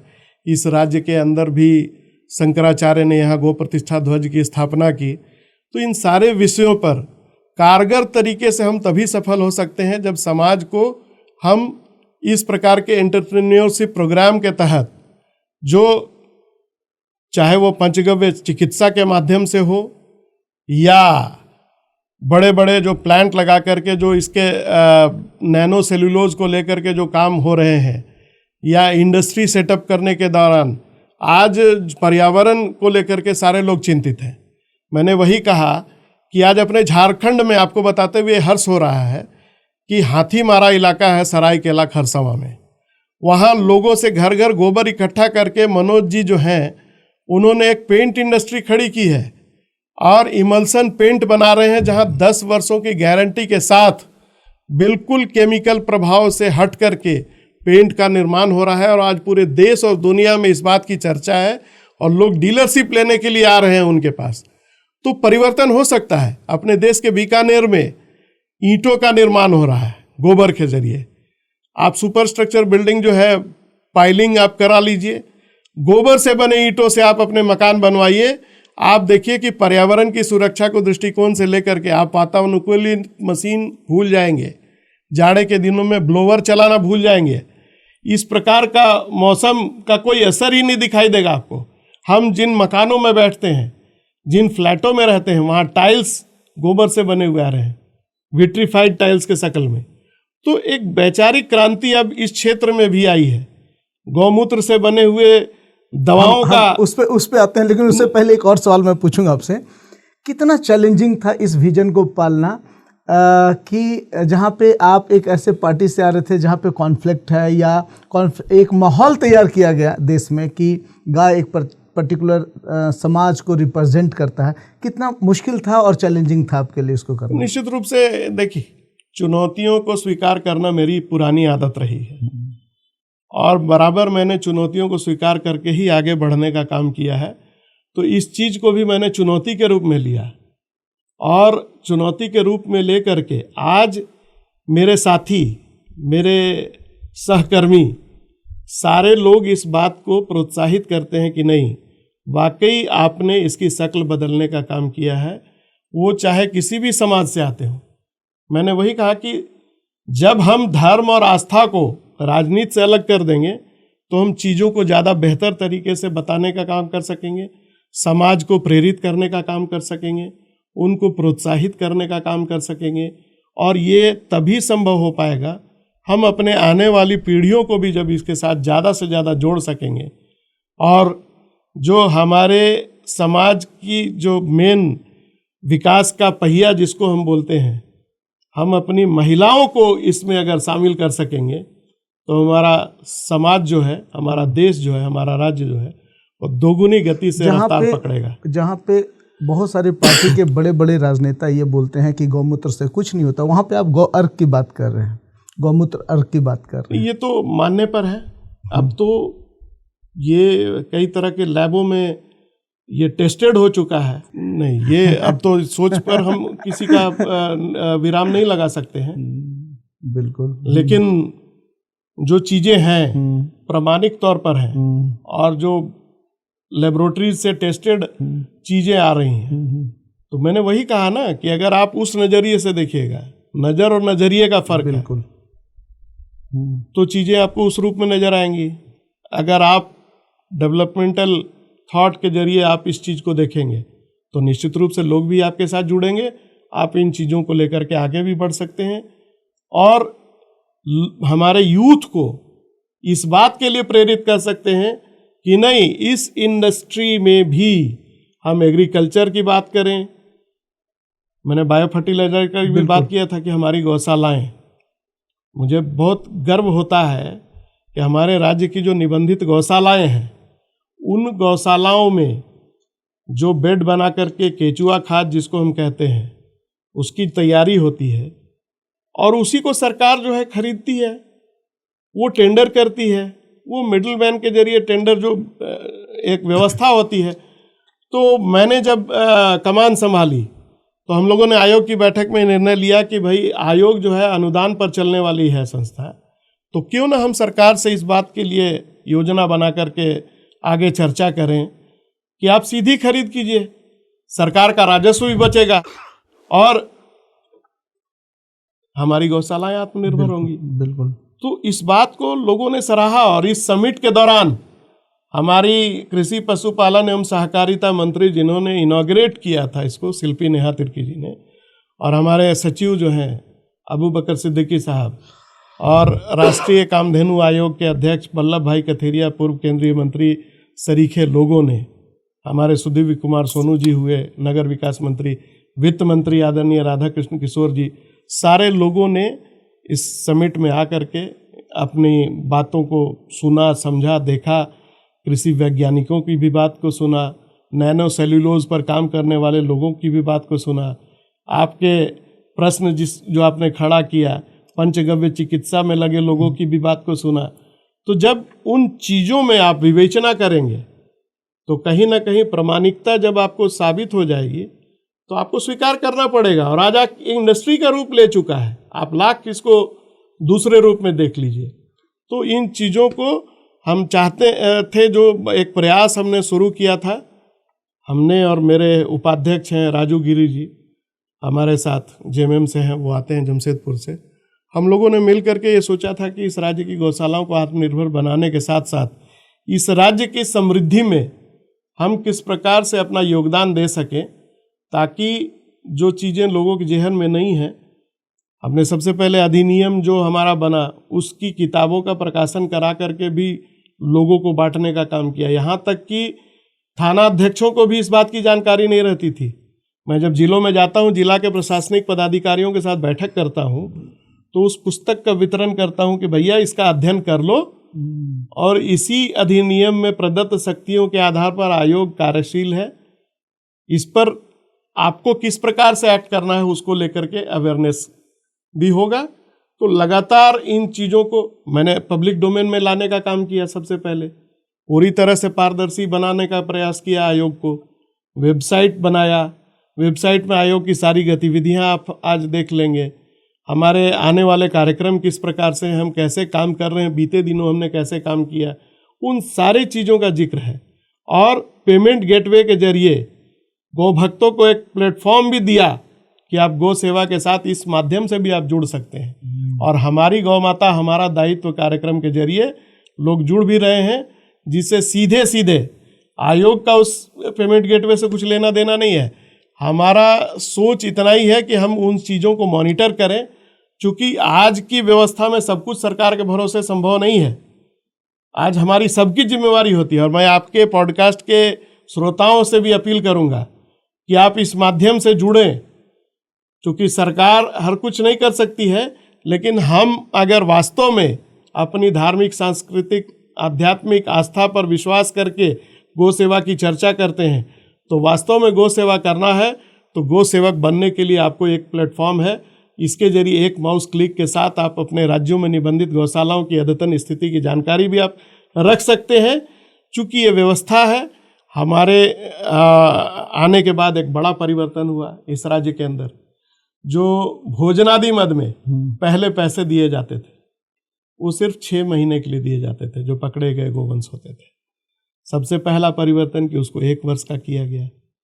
पूरे देश के अंदर जितने भी राज्य हैं, जिस भी वैचारिक प्रतिबद्धता वाले लोगों की सत्ता और शासन व्यवस्था वहाँ है, हमें ये गर्व है कि आदरणीय मुख्यमंत्री हेमंत सोरेन जी के नेतृत्व में महागठबंधन की चलने वाली सरकार के द्वारा ये निर्णय लिया गया कि हम 1 दिन का भोजनादि मद में एक गोवंश को 100 रुपया प्रतिदिन के हिसाब से देंगे, जो पूरे देश में सबसे ज़्यादा है। और ये भी महंगाई के दृष्टिगत कम पड़ता है, चूँकि जो पशुधन की वहाँ संख्या है, वो व्यवस्थाओं के संचालन में आज अगर हम रांची की चर्चा करें तो 1 करोड़ रुपए का डेफिसिट है, लेकिन हमारे राज्य में बजट का आकार हमारे आयोग को लेकर के उतना है नहीं। तो मंशा यही थी कि ज़्यादा से ज़्यादा लोगों को जोड़ा जाए और उनके माध्यम से जो धनराशि सीधे ट्रांसफ़र होती है गौशाला के अकाउंट में, हम सिर्फ और सिर्फ उसकी मॉनिटरिंग करें, और जो हम धनराशि देते थे अन्य योजनाओं में, उसका उपयोग उनके डेवलपमेंट को लेकर के हम अलग कार्यक्रम के जरिए कर सकें। पे एक सवाल उठाऊंगा। विपक्ष कहता है कि उन लोगों ने इसलिए पैसा बढ़ा दिया कि वहाँ कमीशनिंग ज़्यादा है, क्या सच्चाई है? आप जाके पूछ सकते हैं, मैं तो खुली चुनौती देता हूँ कि आप समझिए कि गोवंश जो पकड़े जा रहे हैं प्रशासन के स्तर पर, FIR दर्ज होता है, उसकी एक प्रक्रिया है। FIR दर्ज होने के बाद DC के माध्यम से उसकी अनुशंसा आयोग में भेजी जाती है। गिनती के आधार पर वहाँ पैसा जाता है। किसी भी गौशाला वाले जो जिसकी आप चर्चा कर रहे हैं ना, विपक्ष, और जो गौ सेवा को लेकर के आज तक राजनीति करते आए थे, उन्होंने तो 5-6 साल से पेमेंट ही नहीं दिया था। क्या बात कर रहे हैं? गौ माताओं का पेमेंट बाकी बकाया था। अच्छा। उन सारे फाइलों का निष्पादन मेरे आने के बाद हुआ है, और 1 वर्ष के अंदर करोड़ों रुपए की बकाया मद की राशि मैंने निर्गत किया और कहीं पर इसमें कोई लैप्सेस नहीं है। सीधा सीधा गणित है कि भाई अगर आपने 50 गौवंश वहां सुपुर्द किया तो 50 का आपको खाना मिलेगा, 1 वर्ष के लिए मिलेगा। आधारभूत संरचना के नाम पर अगर आपको पैसा जाता है तो वो 3 किस्तों में जाता है। आप पहले बनवाइए, यहाँ से पैसा पेमेंट होगा, फिर उसका MB बुक साइन होगा, अकाउंटेबिलिटी सर्टिफिकेट आएगा, फिर आएगा दूसरा किस्त, तीसरा किस्त। तो कहाँ है? चोरों को सारे नजर आते हैं चोर। जाकी रही भावना जैसी, प्रभु देखी 3 मूरत वैसी। तो अगर काम करने की प्रति, ये सेवा का क्षेत्र है भैया। एक और चीज, गौ सेवा आयोग आज एक नया आर्थिक क्रांति ला रहा है झारखंड में, जैसा आपको दिख रहा है। मुझे आपका एक सारे विजन है। अब मैं कहाँ तक सफल हो पाऊंगा ये मैं दावा नहीं कर रहा हूँ, लेकिन मैंने प्रयास प्रारंभ किया। राजनीतिक गलियारे में एक चर्चा होती है, जो व्यक्ति ज्यादा अच्छा कर रहा होता है लोग उसी को लेंगी मारने लगते हैं। क्या सच्चाई है? ये तो मनुष्य की प्रवृत्ति है, इस पर किसी को विराम लगाया नहीं जा सकता है, लेकिन मैं करने में विश्वास रखता हूँ और मेरी पूरी कोशिश रहेगी कि जो जिम्मेवारी पार्टी नेतृत्व ने मुझको दिया है, जितने कार्यकाल हमारा रहेगा, मेरा एक एक दिन, एक एक समय इस राज्य के पहचान को बदलने में आपका एक विजन है कि गौ माता आर्थिक विकास का इंजन है। बिल्कुल। आप इसको जनता के आखिरी, मतलब आखिरी पायदान पे खड़े आखिरी व्यक्ति तक कैसे ले जाएंगे? आपके माध्यम से। आज मैं पॉडकास्ट में बैठा हूँ, आपके माध्यम से ये चीजें जनता तक जा रही है, जा रही है ना। कल हम नहीं मिले थे, आज आपके साथ मिले हैं। आज आपका व्यू जो है मिलियन बिलियन में होगा तो ज्यादा से ज्यादा लोगों के बीच में पहुंचेगा। ये चीजें ज्यादा से ज्यादा लोग देख पाएंगे, उन चीजों को समझने का प्रयास करेंगे। आज का ये यूथ है, जो यंग जनरेशन है, जिसको लगता है कि गाय रिलीजियस रिप्रेजेंटेशन है, उसको क्या मैसेज देंगे? नहीं, सोच में परिवर्तन आया है यूथ को, और मैं ये देखता हूँ। चूंकि एक बड़ा अच्छा वाकया मैं आपसे बताता चलूं कि अभी कुछ दिनों पहले हमारा एक संस्था है, संगठन का ही हिस्सा है, राजीव गांधी पंचायती राज संगठन। वो स्वयं सेवा करने को आया, तो मुझे उन लोगों ने संपर्क किया कि एक दिन हम लोग सेवा देना चाहते हैं, गौशाला की सफाई हम लोग करेंगे, गौ सेवा करेंगे। तो मैं भी बहुत खुश हुआ कि चलिए ये परिवर्तन दिखाई दे रहा है और कांग्रेस के संगठन के जरिए दिखाई दे रहा है। मैं बधाई देता हूं सुनीत शर्मा जी को, जो हमारे इस राज्य के प्रदेश अध्यक्ष हैं, कि उन्होंने इस प्रकार की कार्यक्रम की संरचना खड़ी की। और हम लोगों ने 5 बजे सवेरे से लेकर के 7 बजे तक रांची गौशाला में, आपके इसी रोड में, बारिश का मौसम था, हल्का हल्का, हल्का सूखा हल्का गीला, सफाई किया। और जो हमारे सदस्य थे उसमें आधे से कम मैं कह सकता हूँ सभी समाज के लोग थे, तो उसमें हमारे अकलियत के भाई भी थे। तो सोच अब बदल रही है। ऐसा नहीं है, जो अच्छे बुरे लोग हर समाज में रहते हैं, वही बात है। अब चीजों को आप जिस रूप में देखिएगा, उन्हें जाकी रही भावना जैसी, प्रभु देखिए 3 मूरत। आप सर्विस थ्रू कॉ को प्रैक्टिकल मॉडल कैसे बना रहे हैं?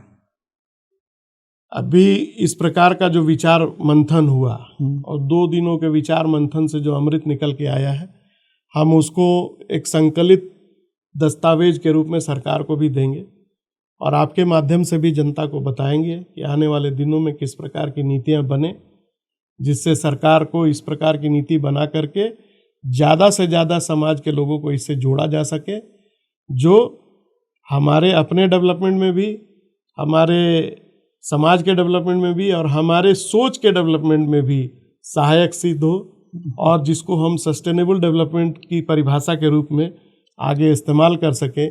इसी प्रयास में उस विचार मंथन के क्रक्स को हम दे रहे हैं। और हमारे संगठन के हमारे प्रभारी आदरणीय के राजू जी, जो खुद एक नीति निर्धारक के रूप में काम करते रहे हैं, उन्होंने कई प्रकार की पॉलिसियों का निर्धारण किया यूपीए शासनकाल में।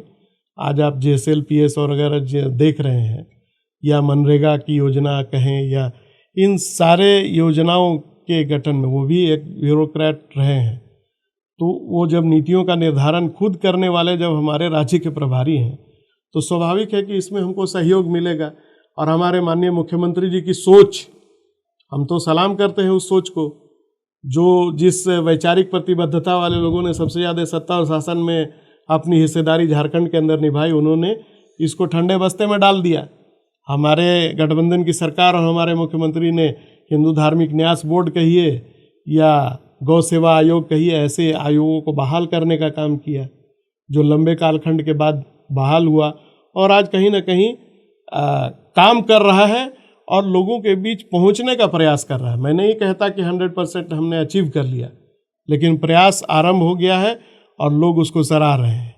अब ज़रूरत यही है कि आपके माध्यम से हो, उनके माध्यम से हो, समाज के जो अगुआ हैं, जो हमारे अभिभावक तुल्य लोग हैं, उनकी तो रुचि रही है, लेकिन हमारा ये प्रयास है कि हमारे अभिभावक तुल्य आज हैं, कल वो न रहें, लेकिन हमारी आने वाली पीढ़ियां भी गौ सेवा को इस रूप में लेकर के जाएं जो हमारे राज्य के विकास, हमारे देश की विकास और हमारे राज्य की पहचान एक गौ संरक्षक, गौ संवर्धक राज्य के रूप में बन सके, इसको लेकर के काम करें। गौशालाओं को गौ सेवा आयोग अनुदान देती है। आप अभी एक कंडीशन लगाए कि उपयोगिता प्रमाण पत्र चाहिए। बिल्कुल ठीक है, क्या सोच है इसके पीछे, क्यों ऐसा जोड़ना ये तो सरकार की व्यवस्था है। ओके, ये सरकार देखिए, पब्लिक मनी है, हम लोगों के टैक्स के पैसे से सरकार संचालित करती है इन सारी व्यवस्थाओं को। तो अकाउंटेबिलिटी अगर नहीं होगी तो फिर वही होगा बंदर बाट। तो कम से कम इस पुनीत कार्य में जो काम में लगे हैं लोग, इसमें ये चीज नहीं हो, इसको सोच करके ही अधिनियम बना है। अधिनियम तो सभी जगह है, लेकिन काम करने वाले की मानसिकता पर भी इस बात को निर्भर करता है कि इस प्रकार की चीज़ें वहाँ घर न कर जाए। तो सरकार अगर जो भी पैसा देती है, उस पैसे का 100% सदुपयोग गौ सेवा के क्षेत्र में हो। और आज ऐसे कई क्षेत्र हैं। आप देखिए, जलवायु को लेकर के जो हमने कहा कि गोकंडे का भी निर्माण पर्यावरण सुरक्षा के दृष्टिकोण से लेकर के आज अंतिम संस्कार में गोकंडे का निर्माण हो रहा है। गोकाष्ठ बड़े बड़े या हवन सामग्री के रूप में भी आप देखते हैं कि पैकेटिंग करके आज आम की लकड़ी बता करके छोटे छोटे लकड़ियों को टिम्बर से कटवा करके लोग मार्केटिंग करते हैं। उसका भी उत्पादन हो रहा है गोबर के जरिए। तो शुद्धता की शुद्धता, धार्मिक अनुष्ठान की शुद्धता और गौशालाओं की आत्मनिर्भरता, पर्यावरण की सुरक्षा, ये सारे विषय एक साथ हल हो जा रहे हैं। गौशाला को जो आत्मनिर्भर बनाने का आप नीति लाए हैं, क्या लगता है कि सरकार की मदद के बिना गौशाला आत्मनिर्भर रहेगा? नहीं, सरकार की मदद तो चाहिए ही चाहिए। ओके, तभी तो सरकार के अंग के रूप में हम एक समन्वयक की भूमिका अदा कर रहे हैं।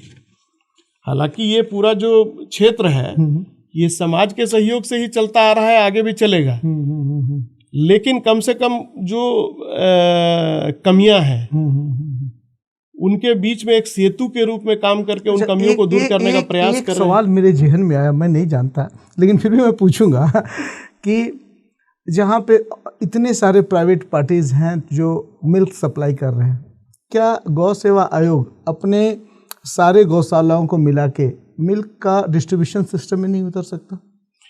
नहीं, उसको अभी समग्र रूप में काम करने के लिए सरकार की ही एजेंसियां हैं। एनडीबीबी के द्वारा जो मेगा डेयरी का संचालन हो रहा है, आज हर जगह देखिए मेगा डेयरी ने कोऑपरेटिव सिस्टम के तहत वो चीज़ों को खड़ा किया है और हमारे गौपालकों को इस बात के लिए प्रेरित किया कि आप दुग्ध उत्पादन कीजिए, आपसे दुग्ध कलेक्ट करके मेगा डेयरी के जरिए वहाँ मार्केटिंग हो रही है। तो हर विभाग का अपना अपना दायित्व है। हमारी गौशालाएं भी दुग्ध उत्पादन कर रही है, उनका पैकेटिंग भी कर रही है, उनका सार्वजनिक रूप से वितरण भी कर रही है। तो सब चीजों को कोलैबोरेट करने से ना jack of all master of none वही वाली स्थिति हो जाएगी। तो उस गली में अभी जाने का प्रयास नहीं करना चाहिए। हाइड्रोलिक एम्बुलेंस, गौवंश बीमा, पशु चिकित्सा सुविधा, ये सब का प्रेरणा आपको कहाँ से मिला? आम जनजीवन में हम जब रास्ते पर जाते हैं कहीं हाईवे में या शहर में भी, एक इस प्रकार की मानसिकता रहती है ना, और ज़्यादा से ज़्यादा जो दुर्घटनाएं होती हैं कहीं ना कहीं बेसहारा पशुओं को, ये बहुत दुखद बात है कि पूरी तरह से हम व्यावसायिक सोच रखते हैं कि जब तक दुग्ध उत्पादन करने वाली हमारी गौ माताएँ होती हैं तो हम उनका लालन पालन करते हैं, नहीं तो लोग सड़कों पर यूं ही छोड़ देते हैं और वही कारण बनते हैं। तो पहले तो कुछ व्यवस्थाएं होती थी जो नगर विकास विभाग के द्वारा संचालित होती थी, कांजी हाउस, उसको बाद के कालखंड में बंद कर दिया गया। तो उसके काट के रूप में भी मैंने कुछ चीज़ों पर वर्कआउट करने का काम शुरू किया है कि हम क्यों ना इको टूरिज्म के साथ जोड़ करके गौ अभयारण्य का कॉन्सेप्ट इस राज्य के अंदर लाएं, और ज़्यादा से ज़्यादा जो गोवंश पकड़े जाते हैं, अगर आधारभूत संरचना में ज़्यादा हमारे पास नहीं है योजना मद में राशि, तो इस प्रकार की व्यवस्थाएं सुनिश्चित हो जो गोचर भूमि हर जिले में होती है। तो प्राथमिकता के तौर पर 5 प्रमंडल हैं झारखंड के अंदर, उन 5 प्रमंडल में एक गौ अभयारण्य की स्थापना हो और वहाँ पार्कों का निर्माण हो जिसको हम इको टूरिज्म से जोड़े, वहाँ कैफेटेरिया हो। और आज लोग जाते हैं, और हमारे झारखंड का तो प्राकृतिक सौंदर्य ऐसे ही अनूठा है, बिल्कुल। तो वहाँ खुले में भी इन गौवंशों के लालन पालन की व्यवस्था हो, लोगों का गौ सेवा का कॉन्सेप्ट भी काम करे, गौ सेवा में भी वो जाएं, बच्चों को लेकर के दिन भर एंजॉय भी करें, कैफेटेरिया में खाना खाएं, शाम को चले आए। तो चीज़ों को देखने का नज़रिया है, उसी चीज़ को एक अलग शक्ल में हम देख रहे हैं, तो लोगों की उपस्थिति भी वहाँ होगी, हमारा खर्च भी कम पड़ेगा आधारभूत संरचना पर, और गौ सेवा भी हो जाएगा। एक प्रोडक्टिव यूनिट के रूप में राज्य में कुछ चीज़ों का निर्माण होगा। गोबर से खाद, बायो फर्टिलाइजर, गोमूत्र से दवा, क्या आप मानते हैं इससे भारतीय ग्रामीण अर्थव्यवस्था में बड़ा बदलाव आ सकता है? बिल्कुल। आज भी हमारे किसान भाई जो गांवों के अंदर निवास करते हैं, कहीं ना कहीं गौपालन में रहते हैं, लेकिन अगर मैंने वही कहा कि जब दुग्ध उत्पादक नहीं रह जाती हैं, जिनको हम अनुत्पादक गोवंश के रूप में देखने लगते हैं, तो भी इसका माध्यम खोजने लगते हैं, और उसकी एक अपसंस्कृति को हम दूसरे रूप में जानते हैं। आप भी जानते हैं, जिसको लेकर के अधिनियम बना, गो हत्या निषेध कानून को लेकर के, तो उससे भी बचने का, तो उस प्रकार की गायें अगर आती हैं गौशालाओं में, तो हम उन किसान भाइयों को उन गायों का पालन करने के लिए बॉन्ड भरा करके उसको भी दे सकते हैं, और उनसे जो उत्पादित गोबर है उसका उपयोग हम इस प्रकार की उत्पादकता को बढ़ाने के लिए ले सकते हैं। आप बता रहे थे कि गौमूत्र का सबसे बड़ा व्यापारी के बारे में कुछ, कौन व्यापारी? देवलापुर नागपुर में अभी जो हमारा समिट हुआ था, वहाँ 10,000 लीटर का जो गौमूत्र का एक डेयरी है। अच्छा, डेयरी है प्रभु। हाँ, उसको आज रिसाइकिल कर करके पानी से भी ज्यादा उपयोग में लाया जा सकता है। बोले ना, पूरी तरह से साइंटिफिक वे में अगर आप कोई चीज को सोचिएगा, उसका प्लांट है। नैनो सेलुलोज पर काम करने वाले वैज्ञानिक यहाँ आए थे, उन्होंने अपनी बातों को रखा, उसका उपयोग हम कैसे इस मानव समाज की बेहतरी के लिए कर सकते हैं, उसको देखिए आप, उस पर विचार कीजिए, उसको लेकर के नीति निर्धारण हो। तो काम करने के लिए बहुत रास्ते हैं, बस ईमानदारी से लोग काम करना शुरू कर दें, हर जगह रास्ता है, कारवां बढ़ता चला जाएगा, लोग इसी प्रकार से जुटेंगे। कॉ बेस्ड एंटरप्रेन्योरशिप का क्या लगता है कि एक एम्प्लॉयमेंट मॉडल बन सकता है झारखंड में? निश्चित रूप से, और हमारे मंत्रियों ने जो हमारे समिट में अपना उद्बोधन रखा, तो उन्होंने इच्छा भी जाहिर की, चाहे वो सुदीव्य कुमार जी हों, या वित्त मंत्री राधा कृष्ण किशोर जी हों, या हमारी जो कृषि पशुपालन और सहकारिता मंत्री हैं शिल्पी नेहा तिर्की, उन्होंने अमूल ब्रांड का उदाहरण दिया। करेक्ट, कि अपने राज्य का भी एक पहचान जो है एक होना चाहिए। बिल्कुल तो इस दिशा में भी नियम बनेगा। पॉलिसी लेवल पे लगता है कि सरकार कुछ करेगी पॉलिसी बनाने के लिए, उसी के लिए तो हम विचार मंथन करेंगे। आयोग का काम सिर्फ अनुदान देना नहीं है, बिल्कुल, लेकिन इस चीज़ों को लोग समझना नहीं। मैंने जब पदभार ग्रहण किया तो सबसे पहले मैंने अध्ययन करने का काम प्रारंभ किया कि अन्य राज्यों में क्या चल रहा है, उसका अध्ययन करेंगे, उस अनुरूप हमारे अधिनियम में कितनी शक्तियाँ हैं, उसका उपयोग हम कैसे कर सकते हैं। तो आज बहुत सारी चीजें हैं। गौ पालन के जरिए महिला सशक्तिकरण पे आप बात Napier grass, green Napier grass का उत्पादन, आज जितने आपका जो ये पावर सेक्टर में काम करने वाले इंडस्ट्रीज हैं, उनको जलाना पड़ता है अपना ब्लास्ट फर्नेस में, उसका उत्पादन कहाँ हो। आज देखिए हजारीबाग हमारा गौशाला जो है कलकत्ता पिंजरापोल, वहाँ बड़ी तादाद में उत्पादन हो रहा है, लोग खरीदेंगे उसको। बहुत सारी चीजें ऐसी हैं जो आज पर्दे में हैं, वो लोगों को धीरे धीरे पता तो चल क्या रहा है। लगता है सरकार के लेवल पे मार्केटिंग का कमी है जो लोग नहीं जान पा रहे हैं? हाँ, नहीं, सरकार के स्तर पर मार्केटिंग नहीं, अवेयरनेस की कमी। अवेयरनेस की कमी है। मार्केटिंग सरकार नहीं करती, सरकार अवेयर करती है। नीतियां बनाती है, योजनाओं का चयन करती है और धरातल पर उसका क्रियान्वयन कराने का काम करती है, मार्केटिंग नहीं करती है। तो अवेयरनेस का कमी है। बिल्कुल, अवेयरनेस को लेकर के हमें बहुत काम करना है। अच्छा, आप महिला सशक्तिकरण गौपालन के जरिए पे बात करते हैं, कौन सा जिला झारखंड में है जो लगता है कि ज़्यादा काम किया है इस पे? नहीं, अभी तो चीजें आरंभ ही हुई अच्छा। हैं, लेकिन लोग कुछ इलाके हैं जहां काम ऑलरेडी आरंभ हो चुका है। मैंने जमशेदपुर या पूर्वी सिंहभूम, पश्चिमी सिंहभूम का उदाहरण दिया। धनबाद के इलाके में आ जाइए, देवघर के इलाके में दुम्मा एक क्षेत्र है, वहाँ इन चीज़ों को लेकर के काम हो रहा था। रांची में हम लोगों ने काम आरंभ करवाया। तो ये चीज़ें हैं जो अभी सेपअप नहीं ले पाई हैं, लेकिन आपके माध्यम से मैं पूरी तरह से राज्य की जनता को आश्वस्त करना चाहता हूँ कि ये भी एक क्षेत्र है, इसके साथ आप जुड़िए, हमारी गौ माताओं की सेवा भी होगी, हमारे राज्य का विकास भी होगा। क्या कॉलेज स्कूल लेवल पे भी हम यूथ के लिए अवेयरनेस प्रोग्राम कुछ सोच रहे हैं? बिल्कुल सोच रहे हैं। गौ माताओं की सेवा को लेकर के हम तो अपील भी करने वाले हैं कि हर स्कूल में कम से कम महीने में एक दिन उनको, या कम से कम 3 महीने में एक बार गौशाला भ्रमण करवाना ही चाहिए। बच्चों को हमारे आध्यात्म, हमारे संस्कृति से जोड़ने का प्रयास करना चाहिए। अन्य राज्यों की तुलना में झारखंड को लीड मॉडल कैसे बनाया जा सकता है? क्योंकि आपने तुलना किया है। निश्चित रूप से अब अन्य राज्यों, इस पर वर्कआउट करना होगा ना। तो अभी तो हम चीजों को संकलित कर रहे हैं, बनाया जा सकता है। बिल्कुल बनाया जा सकता है, अगर सोच अच्छी हो, इरादा पक्का हो, दूरंदेशी हो, तो बिल्कुल बनाया जा सकता है और उस दिशा में काम करना पड़ेगा। अब देखता हूं कि मैं कहां तक पहुंच पाता हूं, समय की बाध्यता भी होती है। झारखंड में कोई गौशाला ऐसा जो लगता है कि आत्मनिर्भर हो गया है? गिरिडीह पचम्बा गौशाला जो निबंधित है, मैं उसकी चर्चा कर रहा हूं। बिल्कुल बिल्कुल। एक और गौशाला है, बताएंगे डिटेल्स में थोड़ा सा सारे ऑडियंस को कि कैसे ये आत्मनिर्भर बना?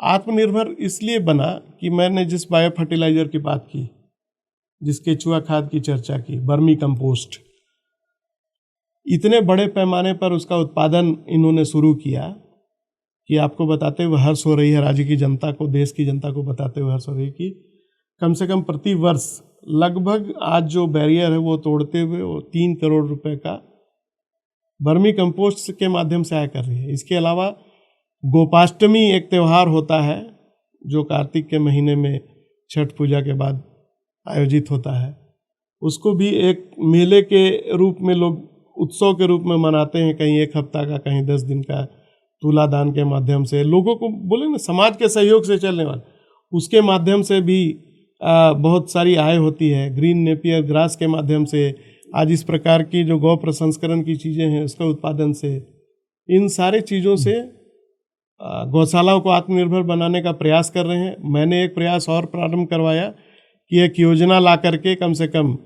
जो दुग्ध उत्पादन है उस क्षेत्र में भी ये प्रयास और बढ़े, और दुग्ध उत्पादक जो आपकी इच्छा थी कि हर गौशाला में दुग्ध उत्पादन हो, सेंट्रली नहीं हो, कम से कम हर गौशालाएं इस प्रकार से आत्मनिर्भर हो कि दुग्ध उत्पादन के जरिए भी अपना जीविकोपार्जन, माने अपने खर्च का वहन वो कर सकें।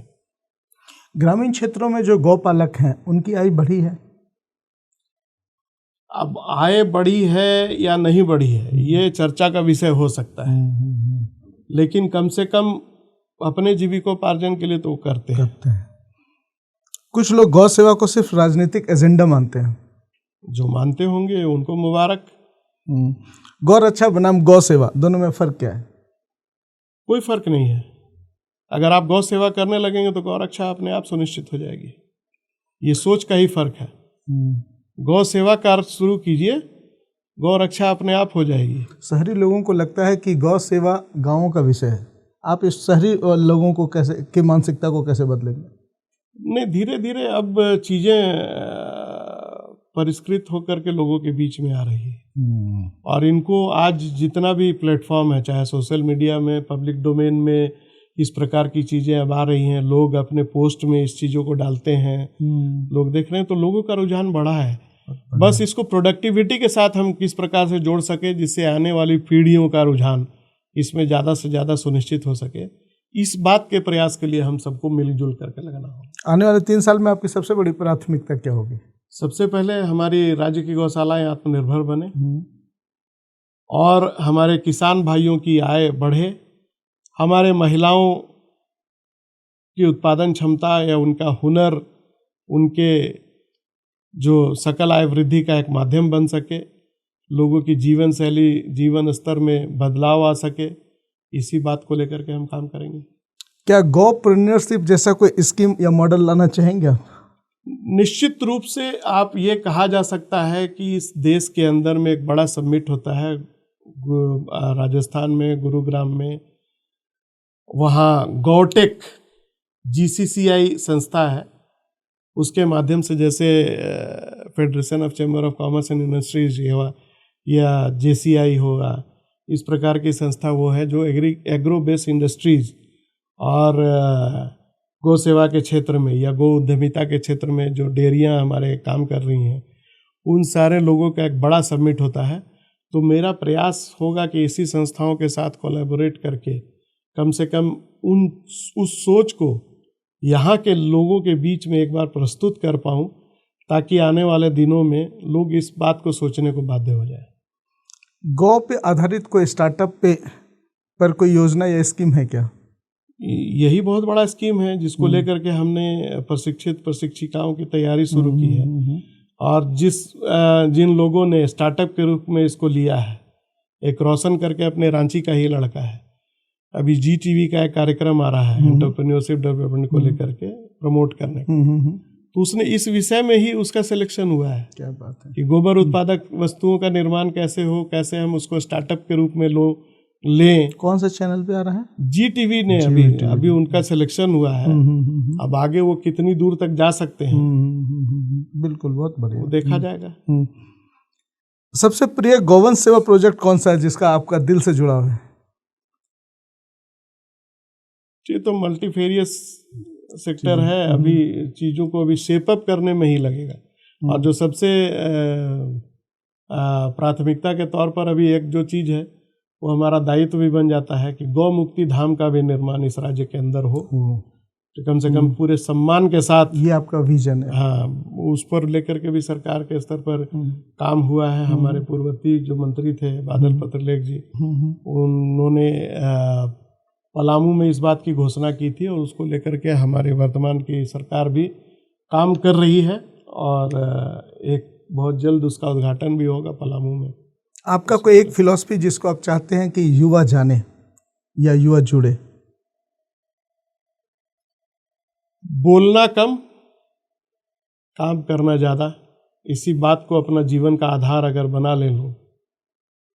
आज क्या है कि फिलॉसफिकली आपने कहा कि फिलॉसफी तो बहुत सारी बातें होती हैं, किताबी बातें किताबें ही रह जाती हैं, लेकिन जीवन के धरातल पर उनको मूर्त रूप देने का प्रयास करने का ही प्रयास अगर हम गिलहरी मात्र प्रयास भी करने में कामयाब हो जाते हैं तो इस समाज को बहुत कुछ देने का काम। मैं अपने अनुभव से एक छोटी सी, मतलब अगर आप आदेश दें तो एक सवाल पूछना चाहूँगा। आप इतना सारा काम करेंगे तो लोग नहीं, जो अदर पॉलिटिकल लीडर्स हैं वो आपको कितना स्मूथली एक्सेप्ट करेंगे? देखिए, प्रतिस्पर्धा हर क्षेत्र में, और आज तो इतना ज़्यादा बढ़ गया है कि उस पर अगर चर्चा करने चलें तो नहीं, चर्चा नहीं, लेकिन डर तो लगता होगा कभी कि यार, कोई डर नहीं लगने का है। हाँ, प्रयास हमारा यही होना चाहिए कि लकीर के बगल में एक बड़ी लकीर खींचने का प्रयास करना चाहिए। बहुत शानदार। तो बहुत सारी चीजें ऐसी हैं कि जब लोगों ने सुना कि इनको गौ सेवा आयोग मिला तो उसको बहुत से लोगों ने उपहास के रूप में भी उड़ाया। इनको तो लगा दिया गया साइड, अब करें गौ सेवा। लेकिन मैंने उसी चीज को एक चुनौती के रूप में लिया और आज गौ माता के आशीर्वाद से वो चीजें धरातल पर दिखाई दे रही। जो युवा राजनीति में आना चाहते हैं उनको आप क्या सलाह देंगे? बिल्कुल फोकस्ड होकर के राजनीति में आना चाहिए। आज चकाचौंध की राजनीति ज़्यादा प्रभावी है, चाहे कोई भी राजनीतिक दल हो। तो अगर हमारा बेस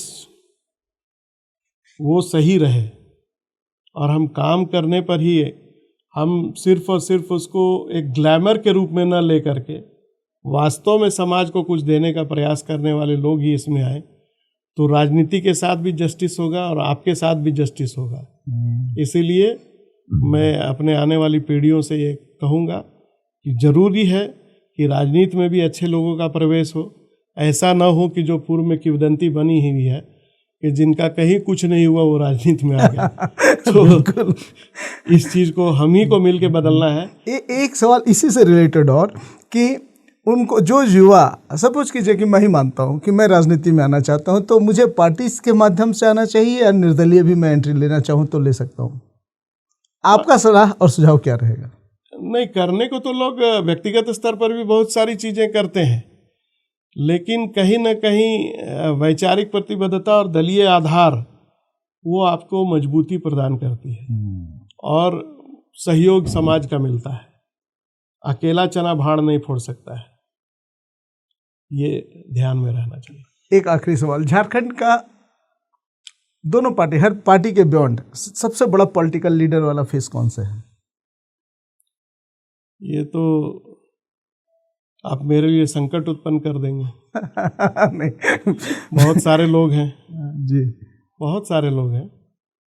एक कोई सबसे बड़ा चेहरा आप लेना चाहें नाम तो? भाई अभी जिनके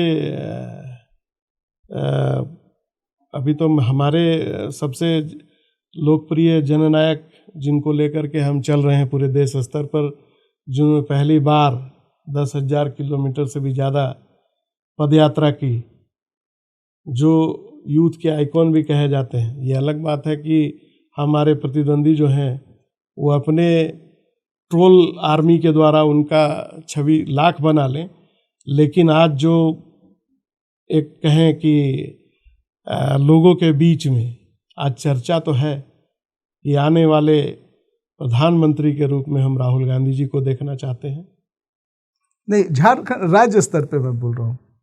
राज्य स्तर पर बहुत सारे लोग हैं, अभी चीज़ें हैं। अभी देखिए हमारे दिसोम गुरु जिन्होंने झारखंड राज्य के गठन के लिए अपना सर्वस्व लगा दिया, आज वो बीमारी से जूझ रहे हैं। हम दुआ करते हैं, हम प्रार्थना करते हैं कि परमात्मा उनको हमारे बीच बनाए रखें ताकि उनका मार्गदर्शन हमको मिलता रहे। एक आखिरी सवाल जाते हुए मैं आपसे पूछूंगा कि एक सरकार की नीति है कि शराब की दुकानें गांव-गांव तक खुलवा दें, और दूसरी तरफ एक नीति है कि नशा के विरुद्ध हम एक जागरूकता अभियान चलाएं।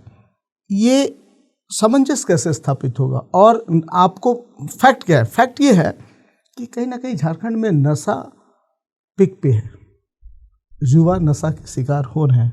आप इसको कैसे देखते हैं? काम करने की आवश्यकता है। किस स्तर पे? पूरे जमीनी स्तर पे, और लोगों के बीच जाकर के अवेयरनेस के साथ हमको काम करना पड़ेगा। कई बाधाएं आएंगी, सरकार के समक्ष भी आ रही हैं, लेकिन सरकार को संसाधनों को जुटाने के लिए भी बहुत कुछ करना पड़ता है। उस आधार पर भी नीतियां बनती हैं। तो एक समग्र रूप में, चूँकि हमारे देश के अंदर संघीय शासन व्यवस्था है, केंद्र और राज्य सरकार दोनों को मिलजुल करके इस विषय पर काम करना होगा। और मेरी पूरी उम्मीद है कि इस क्षेत्र में दोनों की सोच, जो एक समवर्ती सोच हम जिसको कहते हैं, उसके आधार पर स्थापित होगी। बहुत बहुत धन्यवाद। Next award, which is Excellence in Digital Marketing Solutions, and the award goes to DigiCrow, founded by Amit Modi, is Ranchi's leading digital marketing agency. With innovative projects like TEDx Kanke and Everest Summit 2.0, Amit is transforming brands and driving impactful campaigns. As the host of Kanke Talks, he fosters powerful conversations from Jharkhand and beyond. DigiCrow is your trusted partner in digital growth and meaningful connections. दोस्तों, हम बात कर रहे थे अपने podcast में आज Congress leader, young leader Shri Rajeev Ranjan Prasad ji के साथ। उम्मीद करता हूँ गौ सेवा, गौधन और गौ से निर्मित जितने भी पदार्थ हैं उनका हम सही तरीके से यूज करेंगे, उनको प्रमोट करेंगे और हम जाति धर्म के बियॉन्ड जाके हम समझेंगे कि इन चीज़ों का निर्माण से, इन चीज़ों के इस्तेमाल से हम प्रकृति की रक्षा करते ही हैं, उसके साथ ही साथ हम स्वस्थ शरीर का भी निर्माण करते हैं और हम सब मिल के स्वस्थ शरीर से स्वस्थ समाज का भी निर्माण कर सकते हैं। राजनीति दल से ऊपर उठिए और गौ से निर्मित पदार्थों का इस्तेमाल करना शुरू कीजिए। यही एक संदेश के साथ मैं इस पॉडकास्ट को एंड करना चाहूँगा। अगर आप एंजॉय कर रहे हैं हमारे पॉडकास्ट को तो मैं भी कहना चाहूँगा कि आप हमारे पॉडकास्ट को लाइक करें, कमेंट करें और सब्सक्राइब करना बिल्कुल नहीं भूलें। सर, कुछ आप बोलना चाहेंगे? नहीं, बिल्कुल, मैं भी चाहूँगा कि इस पॉडकास्ट को आप ज़्यादा से ज़्यादा देखें और कोशिश करें कि इनके द्वारा जो कंटेंट समाज के बीच में रखे जाते हैं, आज मेरा विषय था, कल कोई और होंगे, ज़्यादा से ज़्यादा, चूँकि ये भी एक ऐसा क्षेत्र है जिसके ज़रिए समाज की प्रगति और विकास को लेकर के लोग आज लगे हुए हैं, काम कर रहे हैं। तो आइए हम साथ मिल कर के इस समाज की उन्नति के लिए पॉडकास्ट को भी बढ़ावा देने का काम करें और इनके पॉडकास्ट को लाइक करें, सब्सक्राइब करें। Thank you sir.